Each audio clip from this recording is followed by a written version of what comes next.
There we go. Cool. Kym, are you okay with being on the camera? Yeah, that's fine. Okay, cool. I didn't warn Kym I was going to do this, so. Only once. Hello to those watching online. I'm David. I'm the coordinator of the Maths Learning Centre. Oh, and I'm Kym, the coordinator of the Writing Centre. And that'll be enough of the video for now. This is the Transition to University Life seminar. And we're going to talk to you a little about, well, learning and questions and, well, actually there's a little sheet on the table that has a list of headings with boxes around them. That's what we're going to talk about today. So if you would like to follow along where we're up to, you can follow along with that. Feel free to write whatever you feel you want to write or write nothing. The back is blank. We've chosen not to use slides because we didn't feel like it. So we're going to start by talking about the university experience. So the thing that you will all have in common is difference. The university experience is characterised by being different, every person having a different one. And it's not just airy-fairy, you're different and so your experience will be different, though that is true. It is just literally true. Even if you are doing the same degree and the same course, if you are in two different classes with different teachers, you have a slightly different experience. If you're in two different classes at a different time of day with the same teacher, you will have a slightly different experience. And all the students who are in that class will make it different too. But even more than that, everything will be different.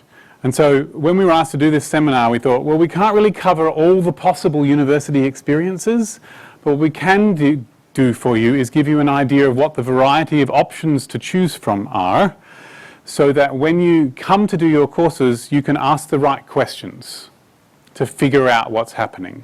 So today, you see down here it says questions you need answers for. We are going to talk about your questions, but the main thing we want you to do out of today is find out who the right people to ask your questions are. Okay. So, as I said, the uni experience is characterised by difference, but the one thing you will all have in common is that there will be work to do. And the workload at university is a little bit more than full-time paid work. So in Australia, full-time paid work is about 40 hours a week. At university, each course you do usually takes about 12 hours a week. And if you add that up across 4 courses, that's 48, which is 5 days. With 6 days of work a week, full-time work. So just keep that in mind, that when the people are giving you stuff to do, it's supposed to fit into about 12 hours a week per course. And that includes the time you're at university. So that's the commonality, but the difference is how much time you'll spend at university in classes versus how much you'll do with independent learning. And also what happens in those classes, and Kym's about to turn on the air conditioning. So if you're, say, in a chemistry course, you might have a lecture and a workshop and a 3-hour lab session. And so we're looking at about 5 to 6 hours already on campus. And the rest of the 12 hours, that 6 hours is independent study. But if you were, say, in a culture studies course, you may just have a 2-hour workshop a week and the rest of the 10 hours of time is your own independent study. And different courses will have different amount of time that you spend on campus. Okay, so that's that. What you're asked to do in your courses will be different. Both the things outside of class time and the things inside class time. I mentioned earlier lecture, tutorial, laboratory, but there are also classes called seminars, classes called workshops, sometimes classes called practicals. I think there's a few more, but that'll do for now. Sometimes the different classes called different names in the same course you'll be doing different activities in. The classes called the same name in different courses you'll be doing different activities in. And classes called different names in the same, yeah, anyway, just because it's called, let me just step back a bit. In a lecture, traditionally that means that there'll be a teacher talking to a large group of students for the majority of the time. But that doesn't mean that they'll be talking continuously. Sometimes in a lecture they'll be asking you to have quick discussions with the person next to you or to fill out quiz survey questions that'll go up on the screen. Sometimes there's activities and lectures. In some courses, a seminar is like this, where you're in groups and there'll be opportunities to talk to each other and a little bit of presentation. In some courses, a seminar is like a lecture. In a workshop, that usually means that there will definitely be activities that you'll be doing in groups. But again, there's no guarantee. Every course will run its different classes separately. In some courses, a laboratory, like a practical, will be in a science lab, like a chemistry lab. Sometimes it will be in a computer room, because you'll be using computer software that isn't available on your home computer. And sometimes it will be, a practical may be in a design studio for architecture, where you'll be actually building things with cardboard. You won't know until you ask someone and look at the information about how each course is run. But what we want you to be able to do is know that there's lots of different options, and so you can be prepared to need to find out what's happening in your classes. Okay, that's the different classes. I'm just going to make sure I do not forget anything. Okay. Yes. And even on top of all of that, even if you have a tutorial and the tutorial is run entirely through group discussion, the way each tutor runs that tutorial will be slightly different. And they may expect different levels of preparation or not. So in terms of the work you do outside of class, some classes will expect you to prepare for your class, maybe read something or try some problems beforehand. Some classes won't. You won't know what's going to happen until you get there, and they'll deliberately make it a new thing each time. So that's one thing. And some courses will have quizzes to do every week, and lots of courses will have video content that you have to watch.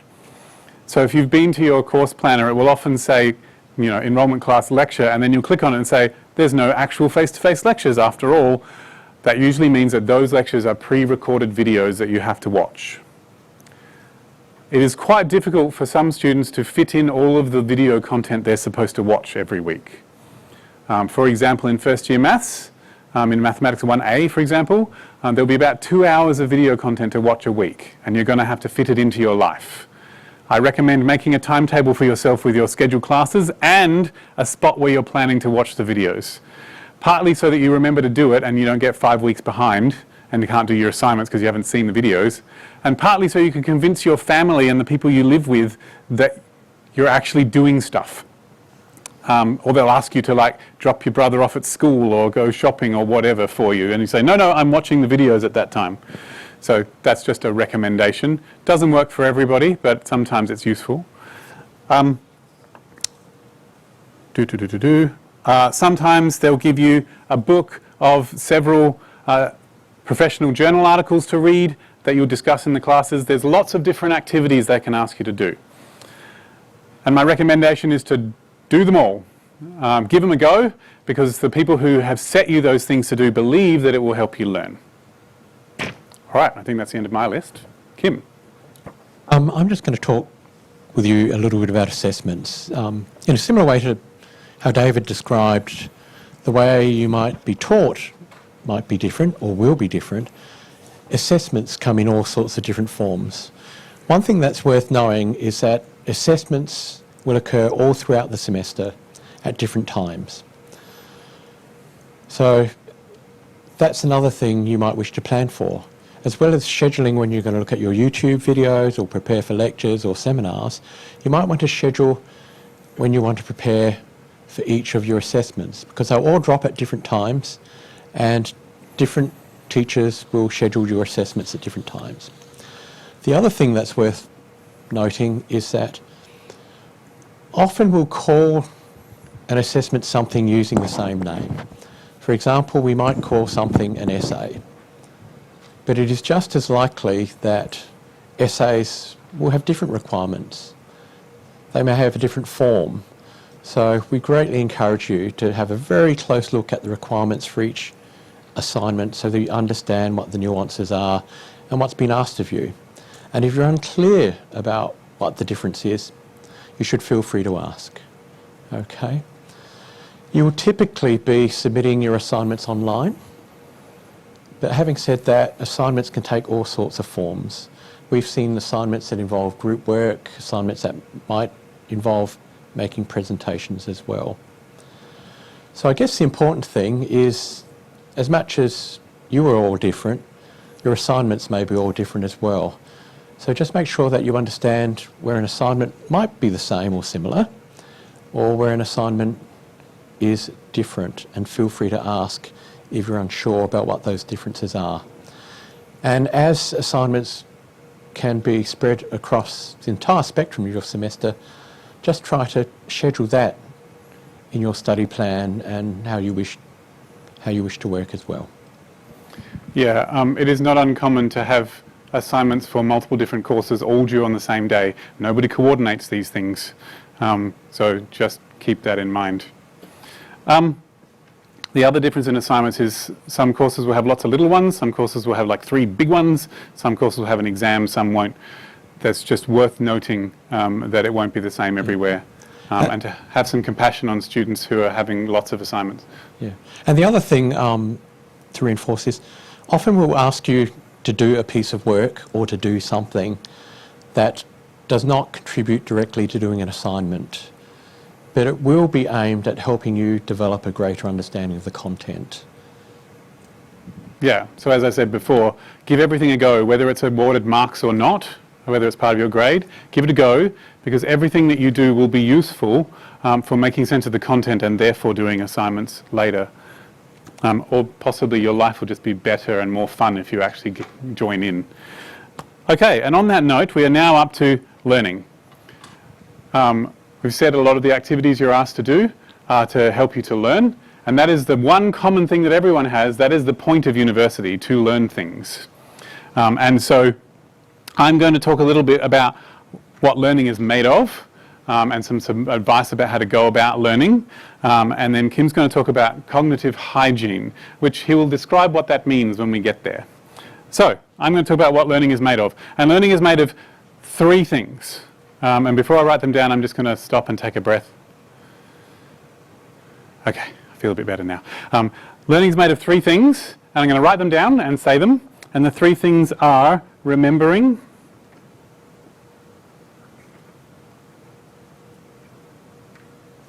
and understanding, and doing. They are the 3 things that learning is made of, and I'm going to talk about all 3 of those things. The first one is remembering. Now, most people think, and it is 100% true, that understanding is the goal. Understanding is always the goal. We want you to understand. But you cannot understand things that you don't remember. So there's no way around the fact that you have to remember things. You have to remember the definitions of words. You have to remember formulas, maybe, depending on your degree. You definitely have to remember that you have assignments to hand in. So there's things you're going to need to remember. And people ask me for advice all the time about how to get good at remembering things, and there is only one answer. The only way to be better at remembering things is to practice remembering things. And I want to say something very important. Remembering is not the same as recognizing. A lot of people, when they study, they'll open their textbook and flick through things they've seen before and go, oh yes, I remember that. That's not remembering. That's recognizing. That's saying, oh yes, that's familiar to me. Remembering is not looking at anything and pulling it out of your head. That's what remembering is, and that's what you need to be able to do. So I'm going to give you some practice at that right now. So find something to write on and something to write with. It doesn't have to be paper, it could be a device. And if you prefer, you don't have to write. You can just think in your mind, but most people find it easier to do this activity writing. And then I want you to think of something you have learned before, like a topic, an area of study you've learned before. Hopefully pick something that might be related to what you're going to be studying this year. So think of something you've learned before, and then I'm going to give you 1 minute to try and write down everything you can remember about that topic. So we're going to be silent for a minute and try and think of everything you can remember. Here we go. Go.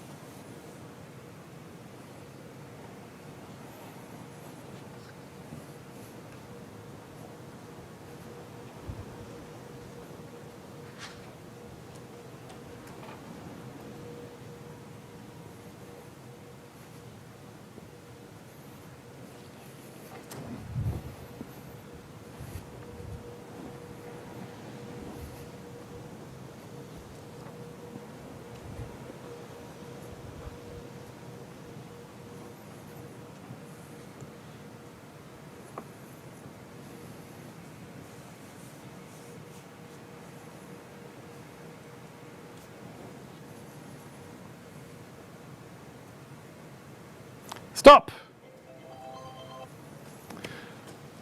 I would like someone to be brave and share how that felt.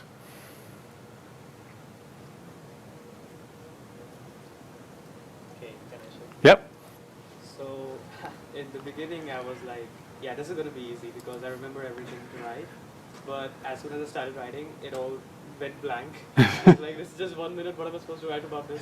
So I'm just going to repeat that. You felt like it was going to be easy to start, and then as soon as you started writing it, it was all blank. Yeah. Does anyone have a similar experience? What were you going to say? Yeah, I didn't even start writing. So, that's good. You should feel that way. It's supposed to feel frustrating. If you tried to remember things and couldn't, and then later went and looked them up, your brain will remember them better next time. Because the things that you can't, when your brain realizes that you had trouble remembering it and it stressed you out, it will try to remember better so that you're not so stressed next time. It's not really thinking that way consciously, but that's how your unconscious mind works. Remember, and you have to practice remembering things. So I would recommend having some time every week where you practice remembering. It doesn't have to be that activity. There's lots of ways of doing it. But that's a thing that you can do. The other thing I recommend is you don't have to have special little remembering times. Every time you're called upon to know something, try to remember it before looking it up. If you're reading your assignment question and it uses a terminology and it says transformation, that means something different in different courses, and you say, what does that mean in this course? And try and remember the definition and then look it up. If your degree requires you to know how to multiply things, you say, 7 times 8, what is that? 56, is that right? And then you can look it up. So the best way to get better at remembering things is at the moment you need to remember them, try to remember them. Okay, that's remembering. Understanding is not the same as remembering. But again, you do have to remember the things you want to understand. I'm going to draw a picture of what understanding looks like. Imagine that these are the things you know, and they're all related to each other in lots of different ways.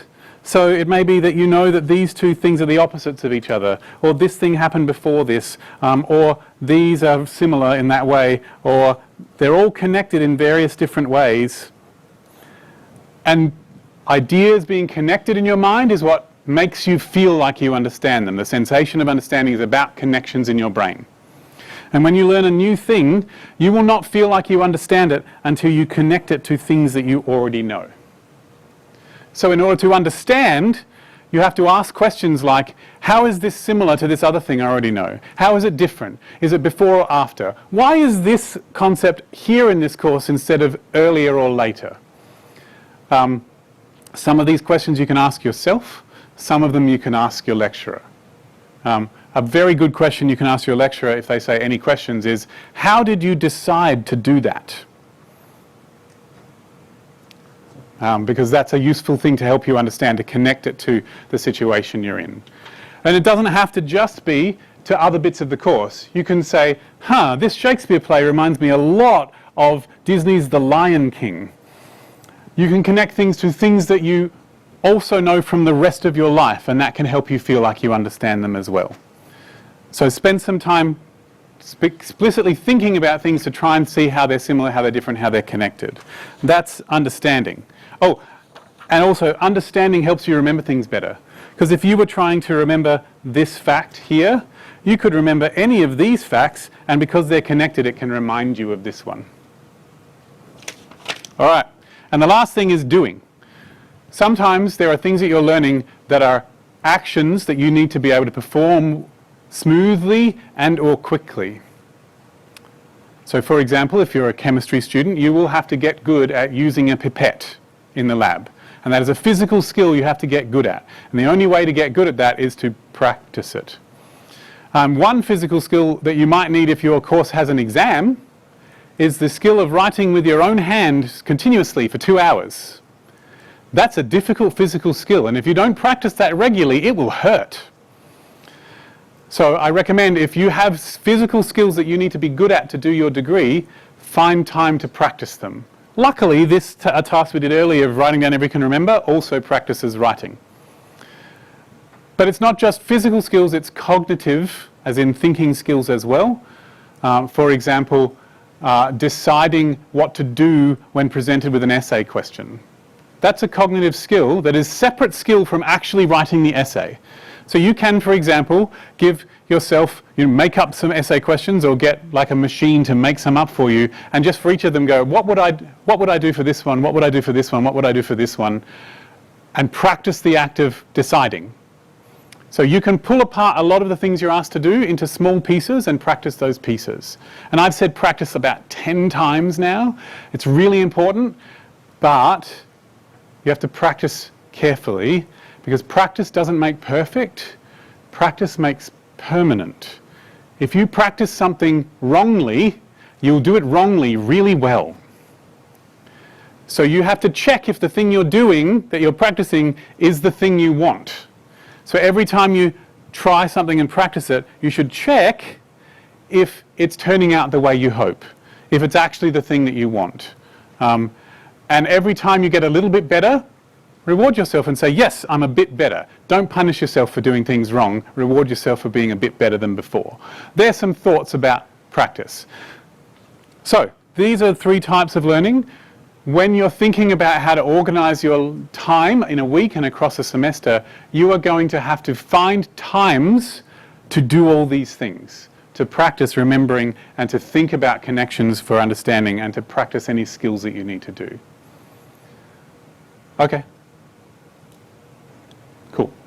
Okay, pause. I'm going to speak to you and get your views on cognitive hygiene just for a moment. But first, let's just focus on hygiene. When you think about hygiene, what sort of things do you think of? What might you do for good hygiene? We've got someone behind the pillar here. Oops, sorry. Emily? Brushing your teeth and like having a shower, washing your hands when you use the bathroom. Absolutely. And why do we brush our teeth? To prevent us from getting infections in our mouth and like losing all our teeth. Exactly. We Can I do just it repeat that? Did you say prevent getting infections in your mouth and losing all your and teeth? losing all your teeth. Okay. But thankfully I can see everybody in here has all of their teeth. So it's about prevention. And when we talk about cognitive hygiene, it's about what we can do to prevent things, how to maintain a good and healthy mind. And how do we build that into your practices and your process? We've been talking quite a bit about processes for studying, processes for learning, but how do we maintain a good and healthy mind? An important thing to do, whether it's as part of your studies with us at the university or in your professional lives after the university, is to be able to disengage and re-engage in a different type of thinking, arguably in a different sort of subject matter. Schedule in a time to take a pause and to reflect. And you might reflect on, what have your plans been? Are my plans still working? And it could be any sort of plan. And there's nothing wrong if it's not going to plan. That might be a good sign. It might suggest that you need to adjust your plan. That's all. It also gives you a chance to reflect and pause on where you are in terms of your university journey. Is it progressing well? How are you placed in the university? The other thing that shouldn't be underestimated, watching all of you engage in competitive Jenga, is to also have enjoyment as part of what you're doing. The key to this is to build it into your practice, to build it into a habit.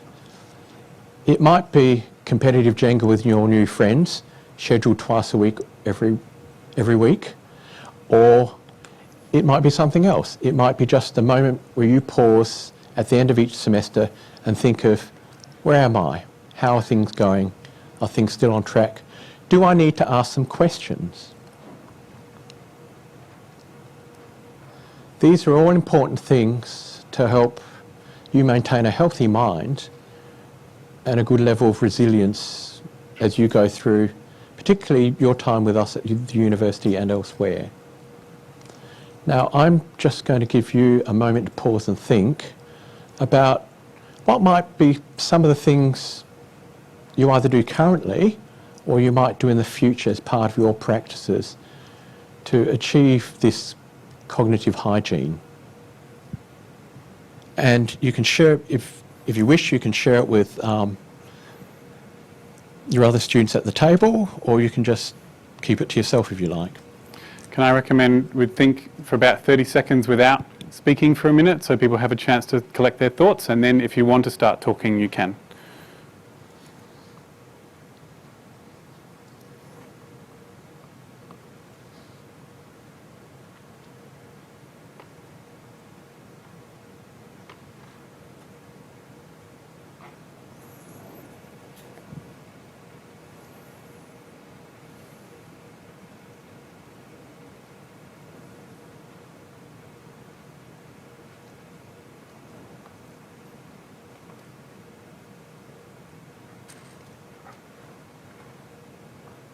Feel free to start talking if you want.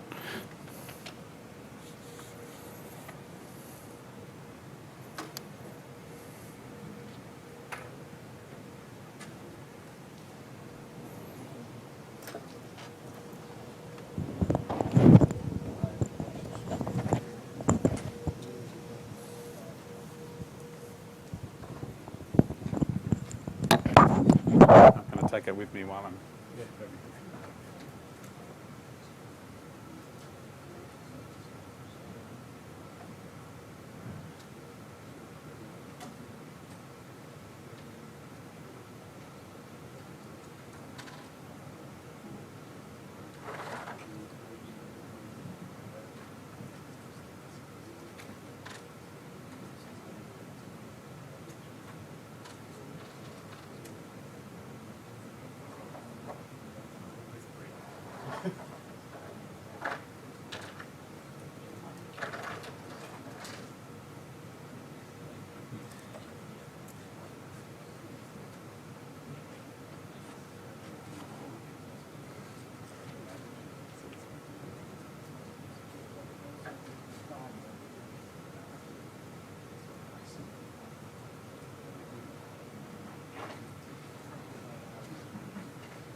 Okay. Would someone please be brave to share, and preferably share one that someone else said, but otherwise just one that's on your mind is to. Yes?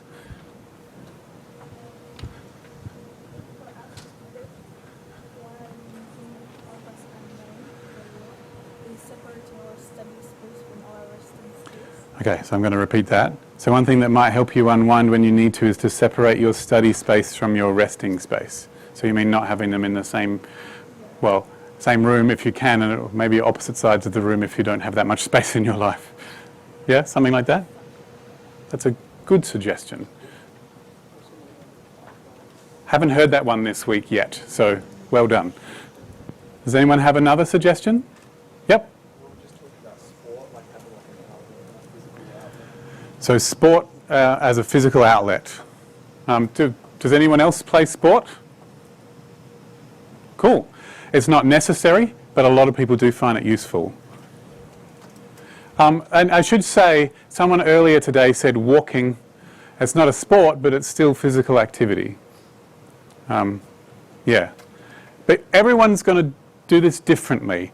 What works for you might not work for someone else and vice versa, but one of the good reasons to talk to other people about it is to find ideas that you never thought of that you might be able to try.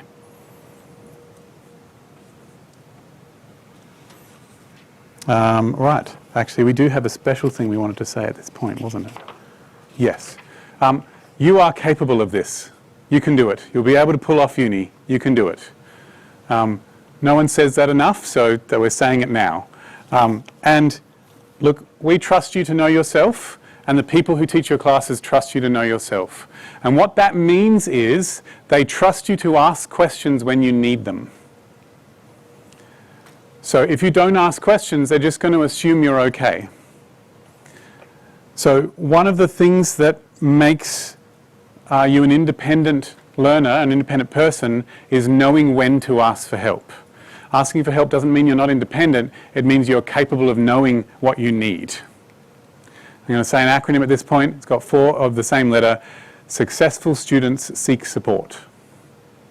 So if you see someone seeking support, they're a successful student, because that's what successful students do. Okay. And we have been not prescriptive. We haven't told you that you must do sport. We haven't told you, I haven't told you that you must do the writing to remember exercise. They're just suggestions. You get to try things for yourself. That's part of being independent. But what we wanted to give you is the idea that the option, things do have to be chosen to help you learn. So choose some things. And we are now up to needing questions. You've probably got lots of questions now. Think about all the things we've said about learning, about hygiene, about the various differences in the uni experience. You can think about things that were already on your mind before, or things that just came up. But we want you to think about the questions that you personally need answers to. So I'm going to give you, again, about 30 seconds. No, I'm going to give you a whole minute to think of the questions that you need answers to. And if it feels right to you, you can write them down, but otherwise, don't. Where's my timer? I'm going to give you a minute, theoretically, to think on that. And then after that's over, we're going to have a brainstorm. You're going to talk to amongst your table for a little bit. Go.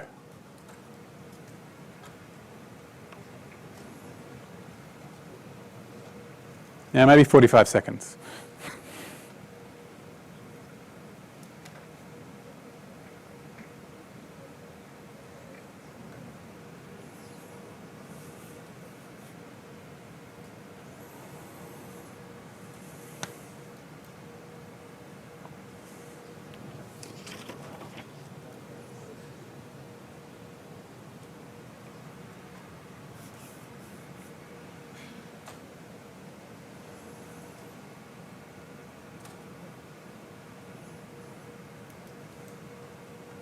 All right, feel free to start talking if that's what you want to do. Don't have to whisper.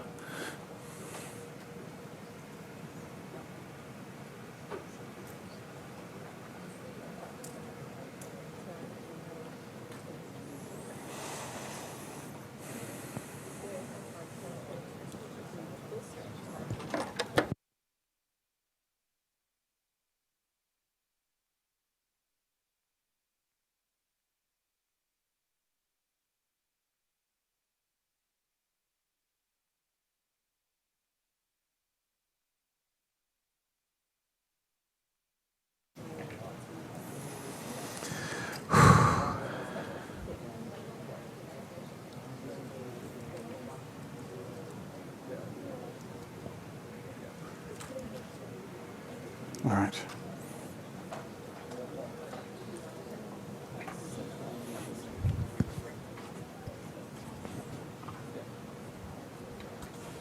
Can I take a photo?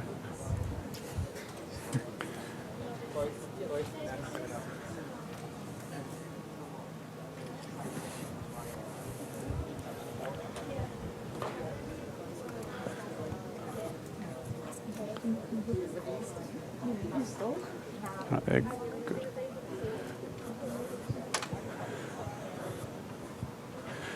Okay, so what we're going to do now is we're going to share some to the whole room, but I want to say something.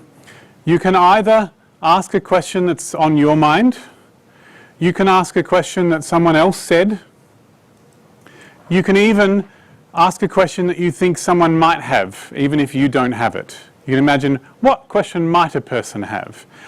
But please do not tell me which of those it is. Just ask the question, and I will not know if it's your question or someone else's or an imaginary person's question. Okay? So just letting you know that that's how it's going to work. I'm going to write some of them down, and I'm not going to answer them straight away. I'm going to collect some questions first. So at this point, we are just collecting the questions. And the reason we're doing it this way is it is a good cognitive hygiene practice to just write all your questions down. And then you can deal with answering them afterwards. So, some questions, please. Yes? How do you deal with catching up on the subject before the clash? So we've got a clash and you can't attend both courses. Catching up, okay? Yep. How do you maintain a routine if the schedule changes every week?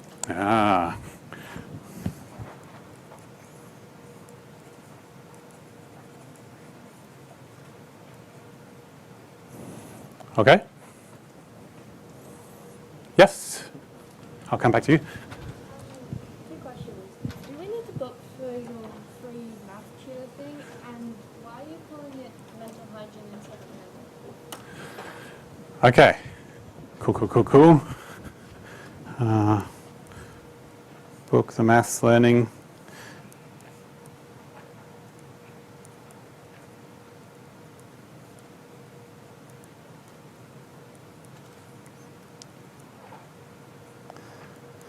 I'm much better, I should have brought a pencil. I'm much better neater with pencil than with pen.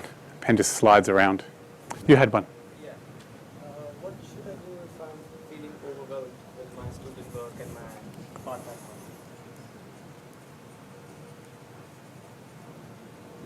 work? Okay. Yes? Is there an avenue for continuous feedback from lecturers or the teaching staff instead of waiting for the results at the end of the semester? Okay.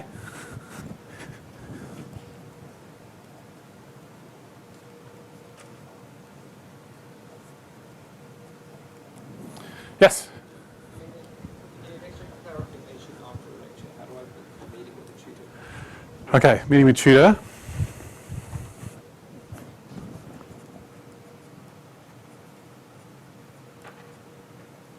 And you had one, yes?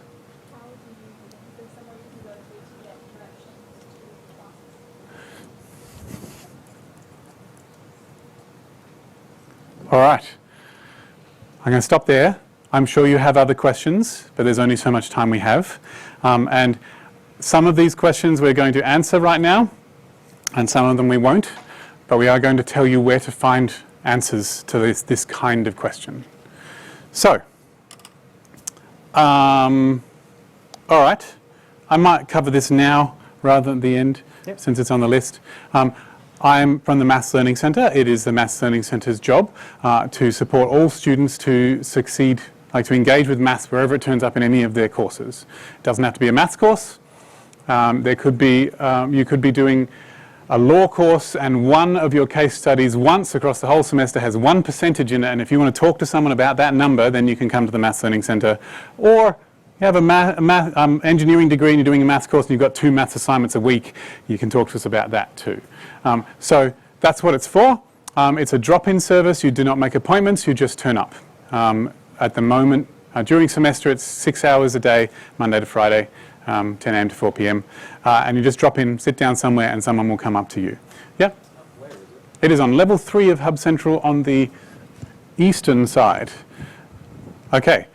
But if you want to know where it is, the quickest way, if you're not sure, is to go to the uni's website. And I'm just going to turn that on and find my keyboard. Actually, the quickest way, if you want something on the uni website, is to say Adelaide University and then put what you want. Maths Learning Centre. And there it is. And see, that's me and that's the other lecturer, Nicholas. And it's they're the opening hours and it tells you where it is and all of those things. Cool. So yes, and Kym, you should talk about the Writing Centre. Yeah. If you would like help from any of us at the Writing Centre, we have similar hours during semester, 10 till 4. Mondays, Tuesdays, Thursdays. Microphone. Whoops, sorry. Mondays, Tuesdays and Thursdays we have 30-minute scheduled appointments, and on Wednesdays we do drop-ins as well. And you can do your scheduled appointments either face-to-face or online. The drop-ins are physical drop-ins. And the important thing about us is that we are people you can talk to about your learning process and about your problem solving and your ability to process the need to write assignments, those sorts of things. Writing Centre, anything to do with the production of writing or speaking at university.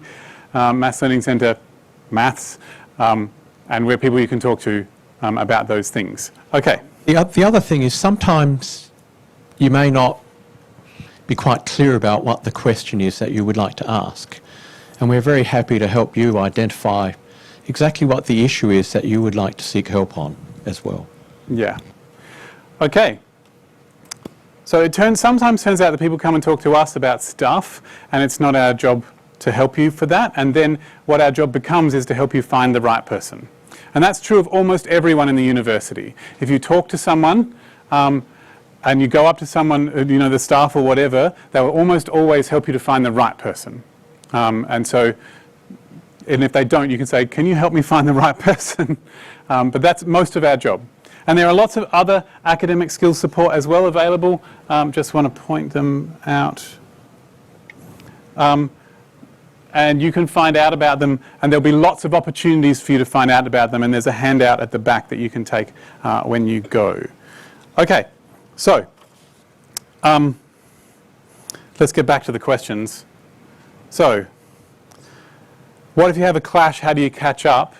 So the first thing to do if you have a timetable clash is to go and talk to your faculty success office because they can help you organise your classes in such a way that you, fingers crossed, don't have a clash. Because sometimes, for example, it may be that the only tutorial that doesn't clash with your other class is full. They can sometimes arrange for you to get a spot in that other tute. So your faculty success office, there's different places. SET has one, and ABLE has one, and HAMS has one. They're the acronyms for the faculties. You can look them up. And if you're not sure where to go to get to those places, you should go to Ask Adelaide, which is on level 3 of Hub Central. This building, go down to the other end. The carpet is blue. It's in the bottom of the staircase. That's their job to help you find who the right person is. If you don't know who to ask, you should always ask Adelaide. And they can help you find the right person. So that's how to get the thing. But if they can't resolve the timetable clash by putting you in a tutorial that's you thought was full, then I will say that most classes called lecture will be recorded. You might not be able to go live online, but they will record what happens for you to be able to watch later. And so if you do have a clash, the best kind of thing to clash with is a lecture, because you can always watch the recording later. And on that note, I should just show you something on the computer. If we go back to the Uni of Adelaide website and current students, there's a thing here called My Uni.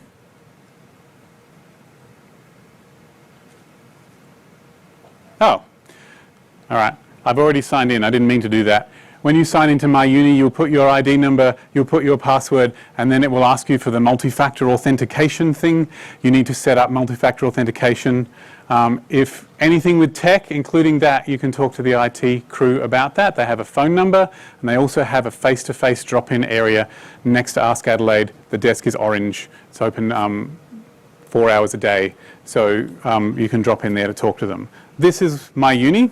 So if I pick a random course, for example, Maths 1B from 2024, this is what a course looks like. Sometimes there's announcements at the top. There's lots of different buttons to click on. This one's done organised by week with algebra and calculus, but some courses are organised by topic.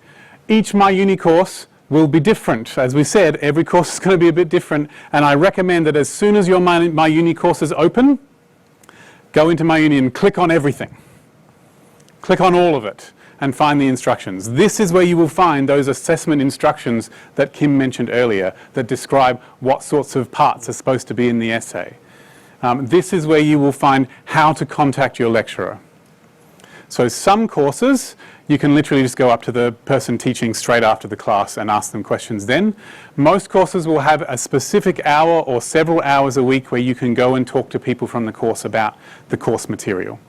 For example, Engineering Mechanics Statics has 18 hours a week that you can drop in next to the Maths Learning Centre and talk to someone about statics.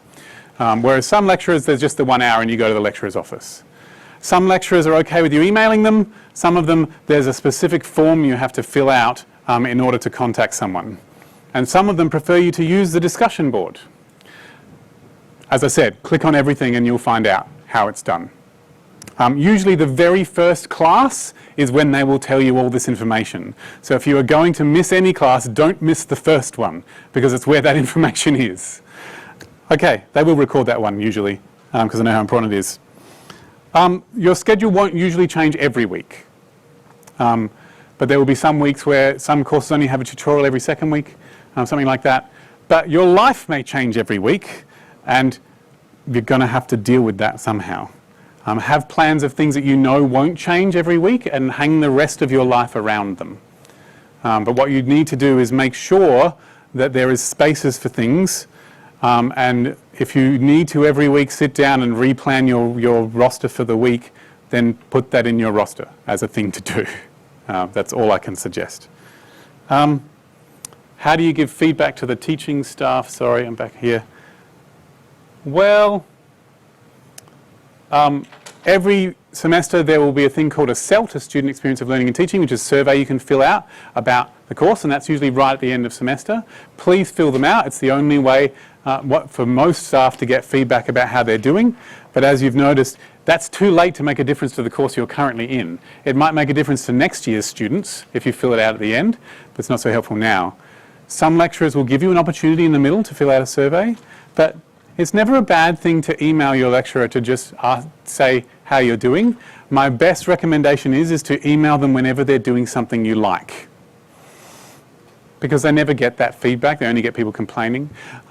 So if it's something you like and you want them to do it more, then tell them, I really liked when you did this, can you do more of that? That's my recommendation. But if you really are struggling and saying, look, it's just not working for me, let them know. They might not respond, but most lecturers really want that feedback because no one tells them. Yeah. So, and the other way to give feedback is whenever they say, are there any questions, ask a question. And now that you know how to prepare yourself with questions that you want to ask, you can go with a question ready to go the moment they ask you if there's any questions. So, yeah. How do you get to class? There are some get to class tours on this week and next week. There is actually an app called Lost on Campus. Look that up. And never be embarrassed to just wander around the uni and ask someone who looks friendly where to go. Yeah. And why did we say cognitive hygiene and not health? To make it sound like you didn't know what it was one of the reasons. Also, the idea was to give you a broad framework for preventative strategies that might assist you, and also to introduce the notion, because we also have colleagues who are clinical specialists in this area. We have colleagues from disability services. We also have colleagues from counselling service who can support you if you have defined clinical needs that you might like some support with. We were just grounding it in a different way to give you some broad strategies just to check in and address your overall well-being. Yeah, and being precise about just one aspect of it, which is preventative, rather than the whole of mental health. And in terms of the overwhelmness, Kym just mentioned the counselling service. We have a counselling service. It's free counselling for students at Uni of Adelaide. You know, Google Uni of Adelaide counselling, and you'll find it. You usually have to make a booking beforehand, but they do have emergency help as well that you can access.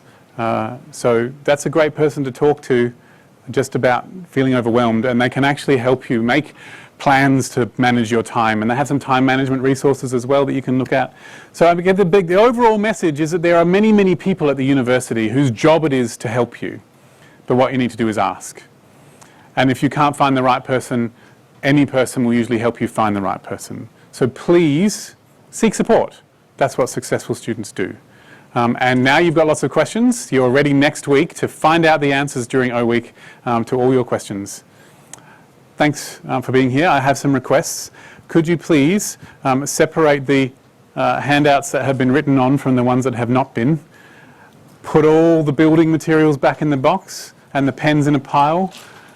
And if you haven't given your ID number, can you please do it on the way out? Thank you so much.